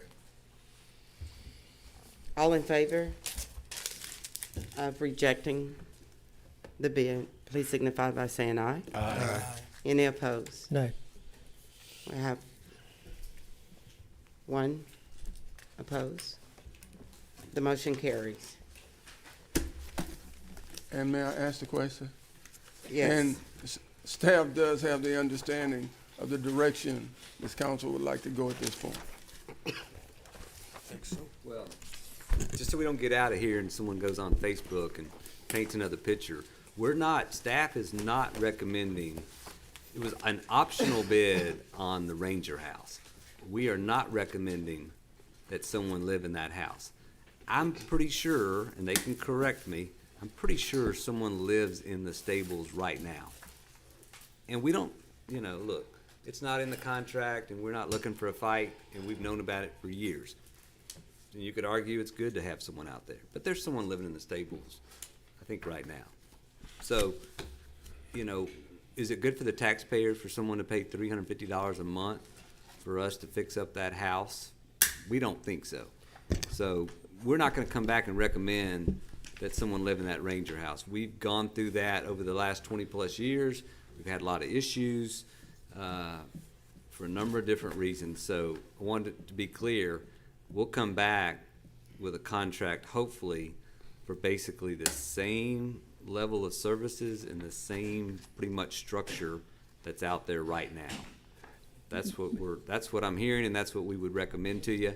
And I think the staff, I'm okay with the $350 a month. We tried to get a higher amount, didn't work, so I'll go on the record and say, let's basically formalize again what the existing situation is right now. Tighten up.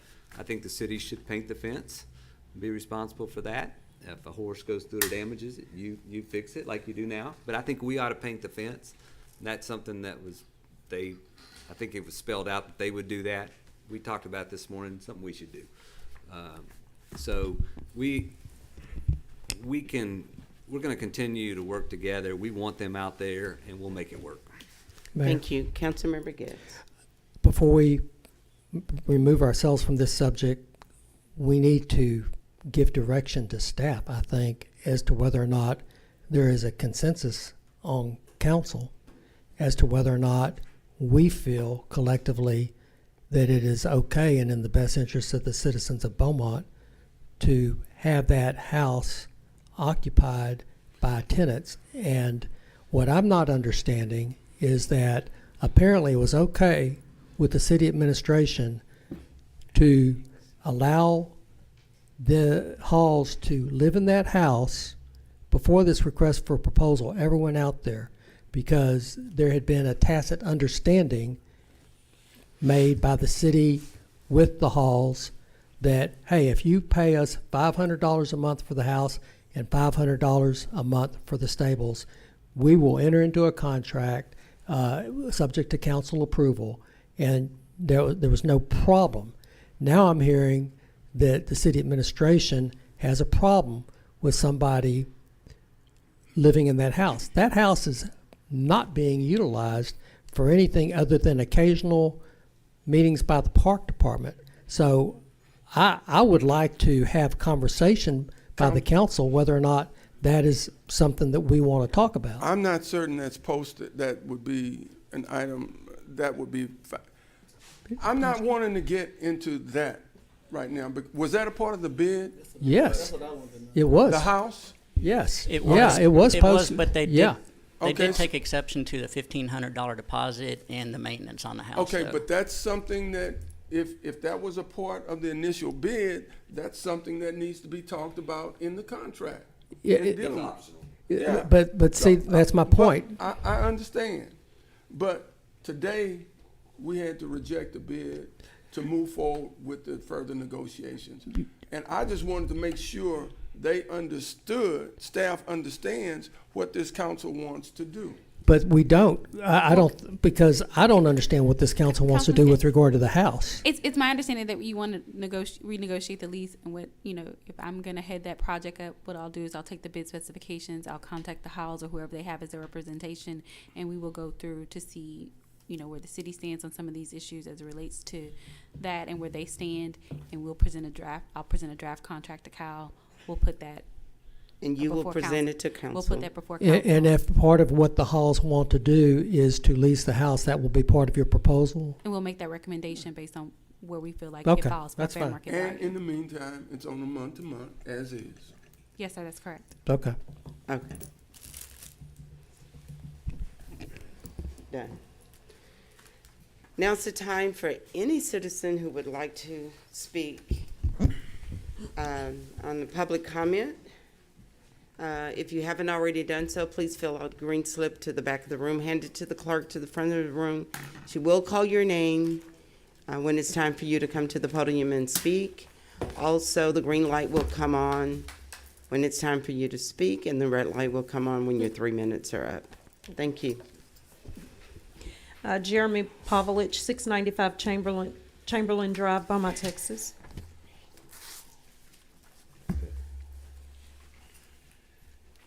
Good afternoon, staff, council, mayor. It always seems like the times I get to come up here, I'm not really that opportune. But I would like to speak today about some things that are pretty close to my heart.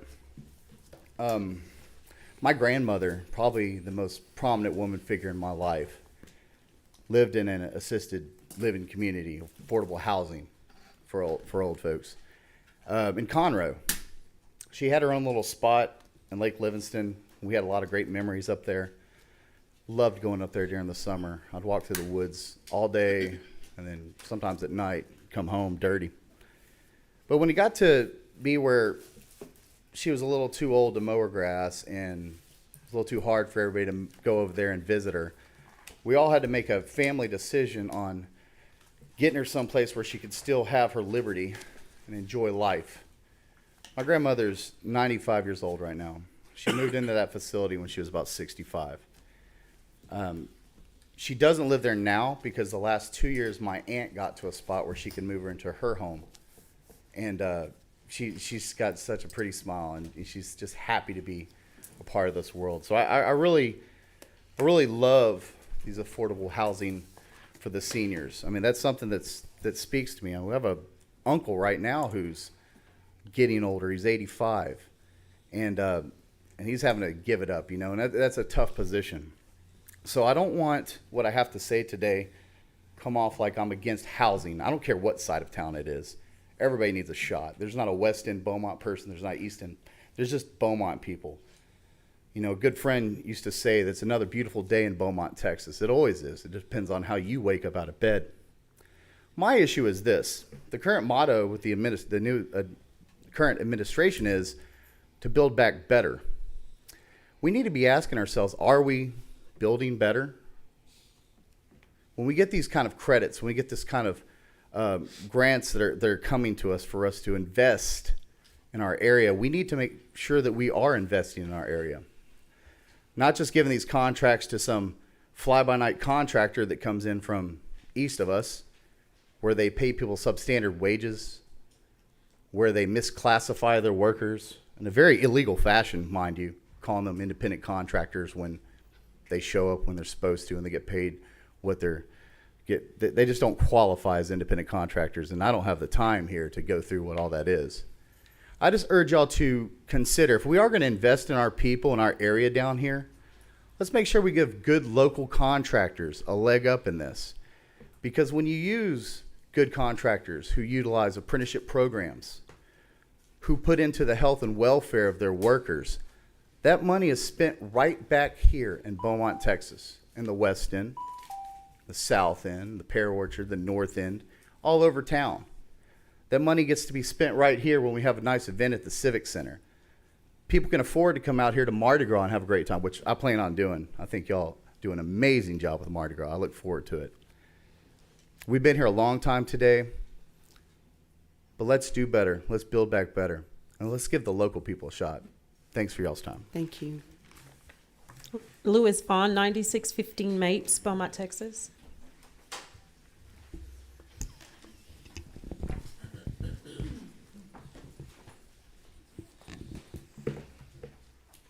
Love your outfit, Mr. Vaughn. Thank you. Madam Mayor, City Council, City Manager, City Attorney.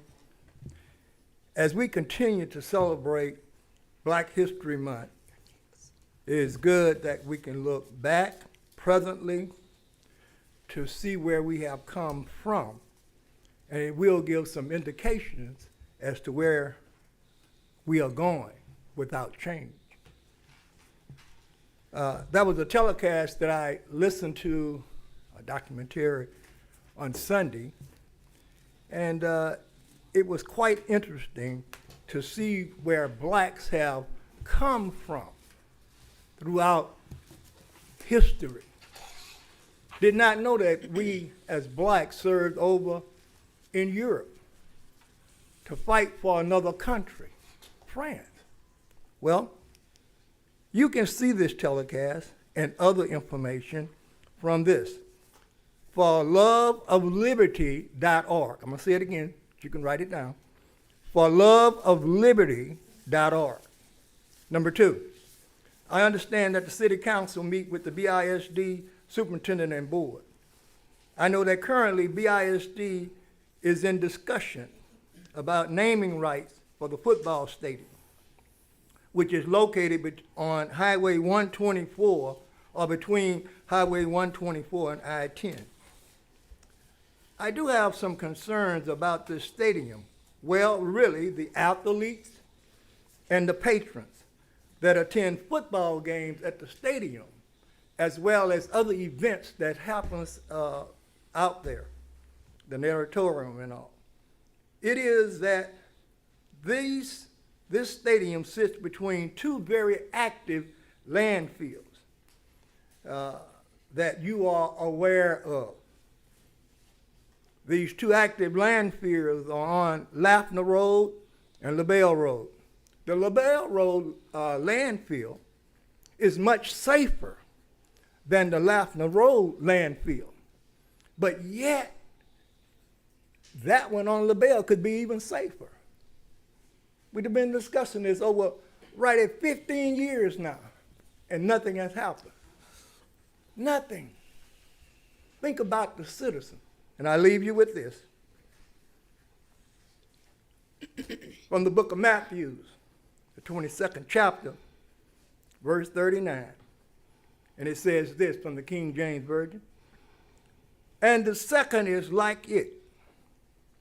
Love your neighbors as yourself. Thank you. Thank you. Tony Carrier, 4240 Inez Street, Beaumont, Texas. Yes, about time. I'm cold, freezing. Hello, my favorite people in the city. I just wanted to come today and just say, I'm going to give you the good news first. I didn't want to get that close to it, but okay. The good news first is I want to thank the citizens of Beaumont for signing my initiative, my petition for putting prayer back in school. I've been getting some very positive results. I just want to thank the citizens for that, you know. But I also want to thank the council members, especially Durio, because he's been doing a bumper job. I really appreciate you, Durio. I really do. You know, every time he's called, he shows up, and he's showing up with his, he's doing what he said in his campaign promises. You know, I didn't vote for him, but I am glad that he won. You know, I'm just a very honest person. I'm just very clear. But here's the bad news. I picked my daughter up from the airport Friday, and she's from California, just like I am. And when I picked her up, as soon as we got into the neighborhood where we live at in Ward 4, a child came to the car. My husband was talking to the kid, and I didn't know what was going on. And what I found out, there had been a home invasion in my neighborhood, and I heard my husband say, "Oh my God, I don't want Tony to hear this. She's gonna run down to the city hall, and oh my God, my God." You know, the kid was robbed in his house. He was, it wasn't a vehicle in front of the house. I guess his parent, his mom's a single mom, and she has her children there, and it's just her and her children, her boy, and the boy and the girl was at home at the time the in town I'm trying to hurry up because I know this thing is going to go off, but I need to get this out. The child was at home. The burglar didn't know that anybody was there because there were no vehicles in front of the house. Well, the burglar went in, and when the baby got up, he was 14 years old. I call him a baby. He was met at gunpoint. The kid was met at gunpoint from this assailant, whoever came into the house. And I'm just so angry because I feel like we don't have enough, you know, like I love this officer. I see him all the time, and I think he is so cute. But I wish that he would patrol, or whoever's supposed to patrol my neighborhood, please patrol my neighborhood. You know what I mean? We don't live in a gated community, but we do deserve protection. You see, we paid our taxes, and I can't seem to find a cop when I need a cop, you know? And I just feel real bad because I've been calling Beaumont baby Chicago because per capita it really is, you know, with the crime that I've been hearing about lately. So if you would just please patrol our neighborhoods a little better, you know, just drive through. I mean, you know, it's not. I know it's everywhere, but just help us. I missed school today because I wanted to get here and say that to bring this up, you know.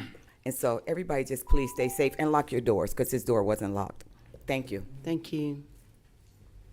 Reverend Aaron Reynolds Jr., 6945 Salida Lane, Beaumont, Texas. Madam Mayor and council and staff, I was here on last Tuesday expressing my concern about Stacy Lewis. And as of this morning, nothing has been done on behalf of Stacy. I've been a resident of Beaumont for 15 years. I've been pastoring in this city for 25 years. And my observation in these 25 years, that's what is called a good old boy system. I need you all to address the matter of Stacy Lewis. I think it's a disservice to have an employee to serve 25 years and then be given an ultimatum: resign, retire, or be fired, without just due process. For the 15 years that I've been a citizen, I've called the city manager several times. Not one time has he returned my calls. I'm grateful to Chris Boone because he returns my call every time. I asked you all to ask the city manager to intervene, and evidently he chose not to. So since he won't intervene, then why don't you all do him like he's done Stacey Lewis? Fire him. Thank you. Thank you. Rebecca, and I think that's Sago. It's not, that was a mistake. So you you're don't gonna want to withdraw? speak? Okay, thank you. Paul Hall, 7860 Stone Circle, Beaumont, Texas. Well, I've sat there long enough. I'm gonna go ahead and talk for a couple of minutes. Thank you, council, city manager and staff, and mayor for giving us the time. Wasn't real sure what was gonna happen during this, episode today, but it was a little more than I thought it was. And probably the biggest complaint or thing that I have is that I don't think anybody even read the proposal the city was given to us and what has changed, and that really doesn't make any difference, but it'd have been really good if everyone would have known what the differences were from this one and this contract here. I think it'd have helped everyone involved that was going to have to vote, and I figured that's where it was going to go. It was going to be denied. So, and the thing is when you're voting on something this strong and this big and this important, it would be good to understand what we're voting on. And that's all I have to say. I see somebody working their tail off and has the passion every day, and that's the way she is, and that's why we're here. Believe me, it's not because of this guy as much as I just watch her enjoy what she's doing. That's the big thing, is what she's doing, and she'll continue doing it. Thanks. Thank you. Rita Hall, 7860 Stone Circle, Beaumont, Texas. Thank y'all for listening to me again. I just wanted to clarify a couple of issues. First of all, yes, there is someone that does live in the barn. There is a garage apartment there. And when we started 6 years ago, we were not supposed to have anyone live there. And then we communicated through emails back and forth, and I can go back and reference those if I need to at some point. But we were given permission to have a presence living in the apartment, in the barn, by the officials at the time. And so we have had someone live in the barn because of the horses. You know, we've got 25 to 30 horses there, and so for the safety of the horses, there has been someone living in the barn all that time. Another thing I wanted to clarify is I have the original bid proposal from back in 2015, and I just wanted to read this part of what the city's scope says. The city will provide maintenance and upkeep of the roof, exterior walls of the facility, and all the riding trails. That was in the original proposal when we started 6 years ago. It's in the current proposal. So, you know, that I thought was the city's commitment to maintain the riding trails. There are 3 miles of trails. It gives us access to Cattaw Marsh by horseback.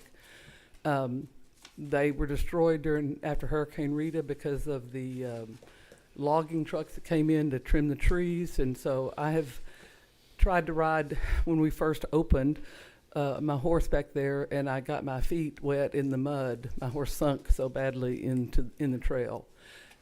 This last year, starting I think last October, the city did start to work on the trails.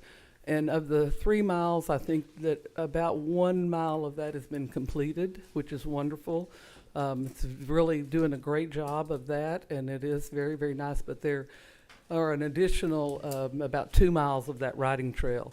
And foremost, most important would be the side of the riding trail that gets us access to Cattail Marsh, which goes just straight back and puts us out by the bayou back there, very close to where the bridge that goes over Tyrrell Park Road is. So I just wanted to clarify those few issues. We did try to negotiate starting back in 16 months ago, October of 20. At that time, we did meet and request the ability to add the house because, yes, it sounds like we're taking in lots of money, which we do, but feeding 30 horses in a month is an amazing expense, and the vet bills. So we have not, as a company, made a profit during that time, even though we have had that kind of income. Thank you. Thank you. That's all I have, Mayor. Thank you. At this time, I will go to council member comments, and I will start with you, Councilmember Durio. Thank you, Mayor. I just want to thank everyone for coming and being very patient with us. I would like to thank this past Sunday, PPAC had a Black History presentation for elected officials. Pastor Reynolds, I appreciate the invite. I really enjoyed it. Had an amazing speaker. I just want to thank you for that. And also this morning I went to Beaumont United High School. The Navy Junior ROTC had an inspection and they done some drills, and it was very well done. I want to thank Principal Papillon and the ROTC commander. There's a Navy captain that came in and inspected all of the cadets, and then they marched in formation. And if those are our future, then our future's in good hands. I look forward to some of those folks will be in the military serving, and they did a good job. And that's all I have, Mayor. Thank you. Councilmember Getz.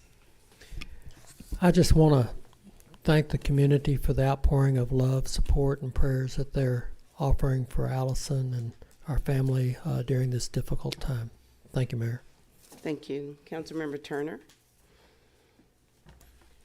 I noticed you said in the original contract something in the magnitude of riding trails. The one I got, I didn't see it. Maybe you can kind of help me out with it later, City Attorney.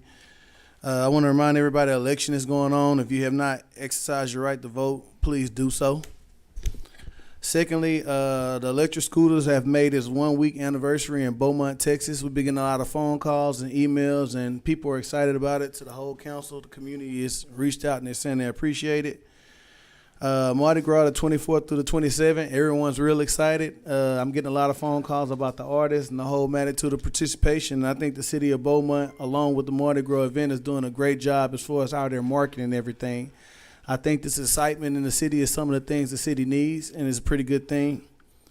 The following weekend is a Southeast Texas Mural Fest, and they'll have talent from all over the world that'll come out and paint murals over our beautiful buildings with the permission of the building owners. Taste of the Triangle, 3-1, that's something I'm looking forward to. I'm ready to eat. The lady putting it on is in the audience. We appreciate what you do in the community, Ms. Lauren. Dancing with the Stars is the following weekend, 3-5. I'll be a judge, and I'm looking forward to that event. And last but not least, the Beaumont Panthers is playing their first professional basketball game this upcoming Saturday.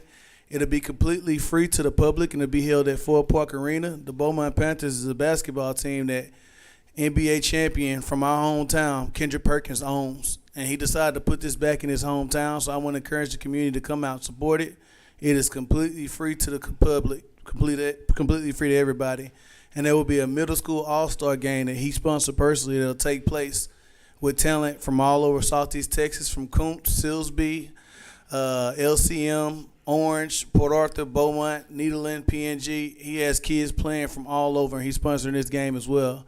It'll take place at 5:15 right before the Beaumont Panthers play at 6:30. That's all. Thank you. Councilmember Philshaw. Thank you, Mayor. The discussion on housing that we've had today has brought up, different topics and ideas. I agree with Councilman Samuel and Getz both that this can't be about not in my neighborhood. Whatever was in our past, it needs to remain there, and Beaumont needs to move forward. during my campaigns, one of the things that I found so encouraging is whether it's on Major, Dowling, whether it's Per Archer, the Avenues, Pine Street, or North End, when I knock on doors, I'm amazed at the diversity of our city. Whether it's African American, Caucasian, Latino, or Asian, I'm amazed at how international our city is now. And that is so encouraging. And so I look forward to the future. And not only the diversity, but I just want to leave you with a statement that I use often, that unified diversity creates unlimited possibilities. We are an international city, and we're better for it. And so I would encourage Beaumont to continue moving forward, and let's continue to come together as a community, one city. So I'm excited about tomorrow as we leave the past in the past and we continue to move together. And one more statement just to leave with everybody. You can walk hand in hand without seeing eye to eye. There's room to disagree without being disagreeable, and that makes us better. So thank you, Mayor. Thank you. Councilmember Samuel. Well, I will say I agree with you, Councilman. And even if Councilman Getz and I sometimes oppose one another, it's good to be able to put it in the past and move on. So we're both learning. We're all learning, and that's a part of life. I want to thank Pastor Reynolds for the invitation on yesterday. I hope you understand why I had to tip out. I had to fill in for our illustrious mayor, and so thank you for the invitation. And I also thank Phi Delta Kappa for the invitation, and you missed some good food, Mayor. So I appreciate you allowing me to go out for you. Thank you. So there's a lot going on in Beaumont, and it's a good time. It's a good time that people are beginning to feel comfortable moving around, getting out. We still have to practice safe distance, and it's not over, but hopefully we've turned a corner. But we have to be vigilant and continue to watch, fight, and pray. So with that, I just say thank you, Mayor, for allowing me to fill in for you this past weekend. And I'm excited about what's going on in Beaumont. This is true Mardi Gras. I went to the Mardi Gras ball on Saturday, and I understand there's a lot more to come. There are parades coming up Friday, Saturday, and Sunday. And I'm not too big on hip hop. I'm a jazz person myself, but I can't wait to hear Nelly and see Kenneth. You know, it is amazing to see young people. I remember Kendrick when he and my son attended Ozan High School, and to see him on the news when I go to the barber shop, when I go to the restaurants, and to see he has not forgotten about Beaumont. He still cares, and he's still putting his money where his mouth is, and he's doing great things for Beaumont. So if you ever get an opportunity to say thank you to Kendrick Perkins, take that opportunity, because he's a fine young man, and he's doing a very good job, and he's representing Beaumont well. Thank you. Oh, and last but not least, I too stand on the shoulders of Calvin Williams. He was one of the first, that was one of the first campaigns I participated in as a young man. And that was back in I was in high school, that was in the early 70s. And since that time, it seems like it's been a blur. Time has gone on, but those folks like Al Price, Calvin Williams, Tobe Duhan, Murray Frank, those were the people that planted seeds in this city, and those seeds continue to produce other seeds. So with that, I say thank you, and thank you for all of those who support Black history. It's a story that's a part of our story, not just in the Black community, not just in Beaumont, not just in the state of Texas, but its history. So I thank everyone that participates in that. Thank you. City Manager? City Attorney? Thank you. So I too would like to recognize again and thank our first Black council member, Calvin Williams, for sitting here and being a trailblazer. Not only has he opened the doors for so many of us, but I know him as a leader, but he's also my neighbor. And if you're watching, Mr. Williams, I will stop by to give you a hello, because I know you weren't able to show up today, but you were well represented by your son. So we thank you for what you've done. Also, it's a lot going on. I'd like to say, I'm going to turn this way.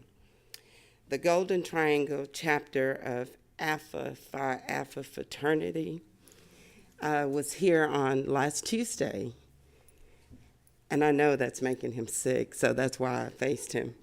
But I would like to thank them for recognizing me in my office on last week with a dozen of roses and coming up to the chamber and just thanking me for being the first Black female mayor of the city. So again, Alpha Phi Alpha Fraternity. That's okay. My son is one of those. Thank you so very much. Also, on this past Friday night, I had the pleasure of opening and introducing They Will Talk About Us. It was a documentary about the Charlton Pollard neighborhood and the south end of Beaumont, in which someone that is a part of this council every Tuesday that you do not see, and Gordon is right behind this door, who film every Tuesday our city council meeting. And Gordon Williams was the director of They Will Talk About Us, which was an awesome, awesome documentary of the south end of Beaumont, which is the oldest African-American community in Beaumont, along with one of the teachers that taught a lot of the teachers and students that went through Lamar University, Mrs. Easley. And so she was there on Friday night, and it was truly, truly a great documentary. My dad is from the South End. He's a Charlton Pollard Bulldog, so I claim 50% of the South End and 50% of Charlton Pollard. So again, it was a great turnout. Jefferson Theater was packed. A lot of the seniors that lived in the South End, grew up there, products of the South End, like Commissioner Bo Alford, Mrs. Getright, who sat here on this council, also Judge Deuce Jones, and so many others that, I probably can't even think of off the top of my head. But the South End, well, and of course, the Smith brothers, and so many professional football players that have gone on to put Beaumont on the map. And so, Gordon, thank you so very much for the wonderful work that you did. And thank you for your continued success in what you do. And on the next note, Reverend Reynolds, thank you for the invite for the program that PPAC had on Sunday. I was unable to attend not only your event, but also the event that Mayor Pro Tem Council Member Samuel attended for me in my presence. I had prior engagement, but I understood that it was very, very well attended, and thank you and PPAC for putting that event on. Taste of the Triangle will be March 1st, and I've gotten several calls about tickets, so I think it's going to be very, very well attended, and it's always great, and it's something that support this community, and I look forward to it. Mardi Gras. Mardi Gras starts on Thursday, the 24th through the 27th. I don't know if you noticed my eyes got big when they said something about this chicken. The only chicken I know about is what's on my plate. But there's a chicken that I have to deal with on Thursday evening, so I just wish it was a fried chicken. So I'll deal with that little chicken on Thursday, but with Mardi Gras, in all things, I always say safety first. So please, please, please, a safe Mardi Gras would be a successful Mardi Gras. And I want to thank Smith Middle School for having myself, and not only myself, but our new city attorney, Sheree Reed. We were at Smith Middle School on last week. Muffins, Moms with Muffins, or Muffins with Moms? Muffins with Moms, and it was a great event, and that too, everything has just been, I think people are just excited about getting out again.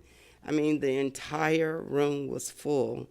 And so to Smith Middle School, thank you for the invite. It was most enjoyable. Also, Amelia Elementary, I was there on Friday morning, and it was so good to be there, and the kids were so excited, and they were like, you're the mayor, and I'm like, yes, I am. And I told them, I said, it's been a long time since I've been in first, second, third, fourth, or fifth grade, but I reminded them that, you know, the things that you do will either bring back a good memory or a bad memory. And I told them that a couple of weeks ago, my first grade teacher, Mrs. Mary Wingate, sent me a card to tell me how proud she was of me. And so, Ms. Wingate, thank you so very much. And they were just shocked to know that I was so old and I still had a first grade teacher. So with that being said, I think that pretty much has covered everything that has happened in the past week. Also, Kendrick Perkins, want to thank Kendrick for coming back and giving back to his hometown and to his home community. And I wish I could be there on Saturday. It's just not enough for me to go around, but I will get a message and you will represent us very well. And to the public, please get out and support this great endeavor with Kendrick Perkins. Again, thank you for being so very patient. Thank you for coming out, and we will recess to executive session. Have a blessed evening.